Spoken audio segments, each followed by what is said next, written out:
Hola, mi nombre es Miguel Vicari y este video es para la materia de Estructuras de Datos 2, sección Saya A, en la que resolveremos y explicaremos los ejercicios del examen número 2.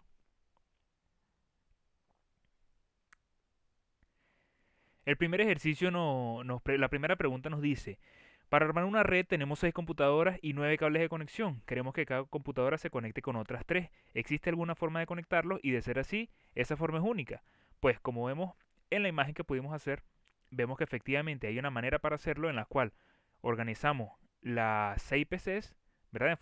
Más o menos en un formato como un hexágono, mediante los cuales con los 9 cables que vemos en la imagen, son 6 cables, uno saliendo al lado derecho o izquierdo de cada PC y 3 cables que atraviesan el medio, los cuales interconectan cada extremo, cada PC de un extremo con la que está en el otro extremo. Con esto usamos los 9 cables y cada PC, si podemos ver, tiene 3 conexiones, está conectada con otras 3 computadoras. Por ejemplo, la PC1 está conectada con la 6, con la 2 y con la 4. La PC5 está conectada con la 6, con la 4 y con la 2. Y así sucesivamente. Y respondiendo a la pregunta de que si es la única manera, pues sí, es la única manera, ya que se pudiera realizar el mismo grafo intercambiando el orden, por decir así, de, de los nodos, pero para que mantenga esa condición de que se tienen que usar los 9 cables y que se conecte con otras 3, básicamente aunque cambie el lugar donde están posicionados los grafos, las conexiones terminan siendo las mismas. Cabe destacar también que son conexiones bidireccionales, es decir, este no es un grafo direccionado, así que las conexiones pueden ir en ambos sentidos. La segunda pregunta nos dice que en un colegio X hay alumnos de 3 pueblos, A, B y C. La distancia entre A y B es 6 kilómetros, la de B a C es 7 kilómetros, la de A a C es 10 kilómetros y la de A X es 8 kilómetros.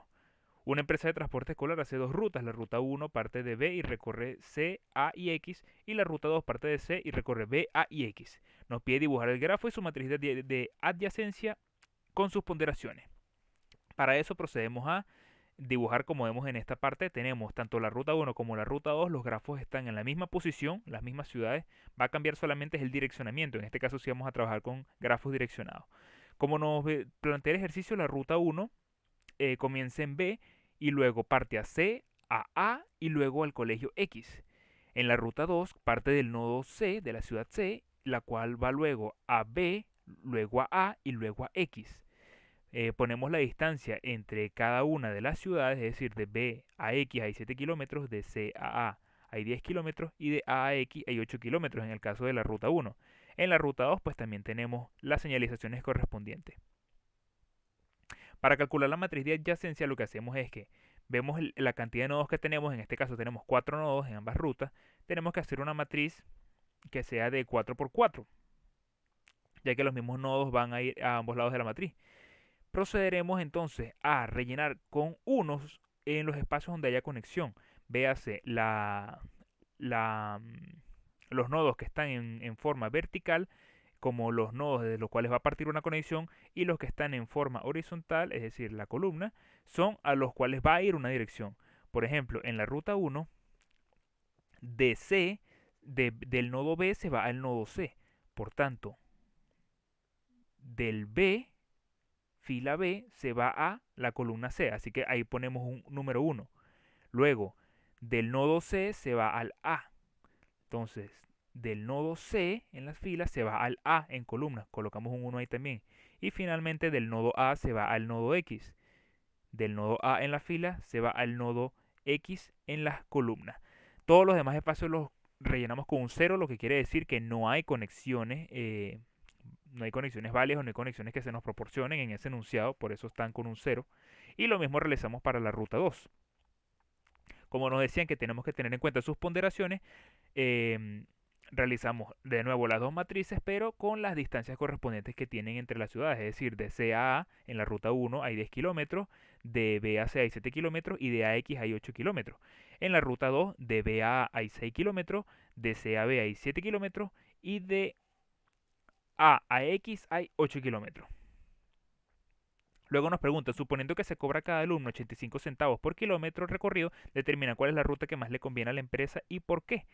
Pues bueno, en la ruta 1 el recorrido total es de 25 kilómetros y en la ruta 2 es de 21 kilómetros. Sin embargo, esto no necesariamente significa que sea la mejor ruta, la que más kilómetros tiene, porque va a depender de la cantidad de alumnos que haya en cada ciudad, ya que cada alumno de cada ciudad va a tener un recorrido distinto a los de las demás ciudades. Pero en nuestro ejercicio, específicamente por la manera en cómo están organizadas las rutas, nos damos cuenta que, sin importar el número de estudiantes que haya en cada ciudad, la ruta 1 siempre va a ser más conveniente, dado que en cada tramo la suma de kilómetros que hace cada alumno entre cada ciudad siempre es igual o mayor a la suma de distancia de kilómetros que hacen en la ruta 2. Para ello tenemos un pequeño ejemplo, en la cual suponemos que tenemos 3 alumnos en la ciudad A, 2 alumnos en la ciudad B y un alumno en la ciudad C. Partiendo de eso, los 3 alumnos en la ruta 1, los 3 alumnos de A recorren 8 kilómetros en total porque solamente recorren el último tramo. Haciendo las multiplicaciones obtenemos este valor, que es el que se cobraría por esos alumnos. Lo mismo hacemos en el paso con los alumnos de B. Los 2 alumnos de B recorren 25 kilómetros en total porque en la ruta 1 se parte desde B y se termina en C, así que se suman todos los kilómetros. Se realiza la multiplicación respectiva y se obtiene el valor a cobrar a esos alumnos. Y el único alumno de C recorre 18 kilómetros en total, que son los dos tramos, de C a A y de A a X. Realizamos la multiplicación y nos da también el valor a cobrar. Si sumamos estos tres valores que le cobramos a todos los estudiantes, obtendremos un total de 7.820 centavos en este caso. Ahora, si comparamos en la ruta número 2, tenemos la misma cantidad de estudiantes en las mismas ciudades y al realizar todas las cuentas respectivas vemos que el total nos da solamente 6.205 centavos, a diferencia de los 7.820 que proporcionaba la ruta 1. Con lo cual, efectivamente verificamos que la ruta 1 es la que más le conviene a la empresa porque es con la que ganaría más dinero. La pregunta 3 nos dice, sean los recorridos de un árbol binario en preorden 11, 22, 33, 44, 55 y 66 y en orden 22, 11, 44, 33, 55 y 66. Tenemos que dibujar el árbol binario e indicar cuáles son los nodos de raíz, hijos, los nodos en sí, cuáles son las hojas, los padres, los hermanos, el nivel y la altura. Pues para ello vamos a realizar una matriz, una especie de tabla, en la cual lo que vamos a hacer es que en la parte superior vamos a colocar cómo se recorrería el árbol en el formato en orden. Para ello tomamos el mismo que nos dio el enunciado y lo colocamos de la misma manera. Y en la parte izquierda, de manera de columna vertical, vamos a colocar el recorrido en preorden. Al hacer esto se va a hacer una relación en la cual tenemos que unir los números o los nodos que sean iguales y en ese punto va a haber un nodo del árbol. Por ejemplo, 11 del recorrido preorden con 11 del recorrido en orden. Aquí tenemos un nodo. Luego 22 con 22, aquí tenemos otro. Y así sucesivamente vamos a hacer con cada número hasta que los completemos todos. Una vez que lo completemos todos, vamos a unir mediante unas líneas. Hay una serie de reglas, es decir, si tiene que unir el nodo que está más arriba, se tiene que unir con el que esté inmediatamente más abajo. Es decir, por ejemplo, de este 11 no puedo saltar el 44 porque hay una fila arriba del 33, así que me corresponde unirlo obligatoriamente con ese. Esa misma lógica la seguimos para todos los nodos y finalmente obtenemos este árbol que tenemos acá. Que si lo pasamos a, o sea, si sustituimos estos puntos negros por los valores numéricos, obtenemos el árbol que tenemos a continuación. Este árbol vendría siendo el árbol correcto para el enunciado propuesto y esto lo podemos verificar si realizamos los recorridos, ya sea el recorrido en orden o el recorrido en preorden, que va a dar el mismo resultado que se nos propuso en el enunciado. Por ejemplo, en el recorrido de preorden, la secuencia siempre es raíz izquierdo-derecho. Si nos guiamos por esa lógica, la raíz sería el 11, luego vendría el izquierdo que es 22, luego vendría el derecho que es 33, luego el izquierdo que es 44, luego el derecho que es 55, luego el izquierdo que no hay en este caso y el derecho que es 66. Y esa es la misma secuencia que tenemos acá.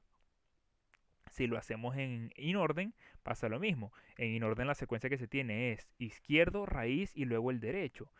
En base a eso, pues pasamos al izquierdo. En este caso, el izquierdo de 11 es 22. Como 22 ya no tiene más izquierdo, pasa a ser la raíz. Se coloca de primero. Luego vendría el 11, que era la otra raíz. Luego a la derecha va el 33, que pasa a ser raíz. Entonces se ve a la izquierda y vendría siendo el 44. ya tendremos la secuencia 22, 11, 44. Luego pasa a 33, que viene a ser la raíz. Luego pasa a 55 y luego pasa a 66. Y si verificamos, ese es exactamente el mismo orden que tenemos acá. 22, 11, 44, 33, 55 y 66. Con lo cual podemos verificar que nuestro árbol está correcto. Adicionalmente, respondiendo a las preguntas que se nos piden para identificar los nodos, pues cabe destacar que los nodos son cada parte del árbol como tal, es decir, cada vértice del cual parte o sale una conexión es lo que se denomina como un nodo, lo cual forma los grafos, el grafo como tal del árbol. El nodo raíz vendría siendo el 11, ya que es el padre común que tienen todos los demás y es de donde comienza el árbol binario. Los nodos hijos son todos los nodos que tengan un padre. Por ejemplo, 22 y 33 son hijos de 11, 44 y 55 son hijos de 33 y 66 hijos de 55. Los nodos hojas son todos los nodos que no tienen hijos, que en este caso serían 22, 44 y 66. Los nodos hermanos son aquellos nodos que comparten un mismo padre, como por ejemplo 22 y 33 son hermanos y 44 y 55 son hermanos, ya que como podemos ver, ambos parten del mismo nodo padre. Refiriéndolos a los niveles, pues los niveles básicamente hace referencia a la cantidad de generaciones, por decir así, que tiene nuestro árbol. Esto lo identificamos con estas flechas, es decir, una vez que partimos de un padre hacia un hijo, es un salto de generación y eso cuenta como un nivel. Nuestro árbol binario consta en este caso un total de 4 niveles. Y la altura, la altura corresponde es al máximo número de niveles de un árbol, es decir, la mayor cantidad de niveles que alcanza. En nuestro caso, nuestro árbol llegó hasta el cuarto nivel, por lo tanto la altura de este árbol binario es de 4. Y la última pregunta nos dice que en un árbol binario el resultado de recorrer en preorden ha sido 8, 4, 1, 5, 6, 9 y 3. Y nos pregunta cuál será el elemento raíz. Pues el elemento raíz es el número 8 y esto es debido a que en el recorrido preorden siempre se comienza por la raíz, como hemos mencionado anteriormente. Así que al recorrido empezar con el número 8 y siendo un recorrido en preorden, se puede suponer inmediatamente que el número 8 es efectivamente la raíz. Eso fue todo. Muchas gracias.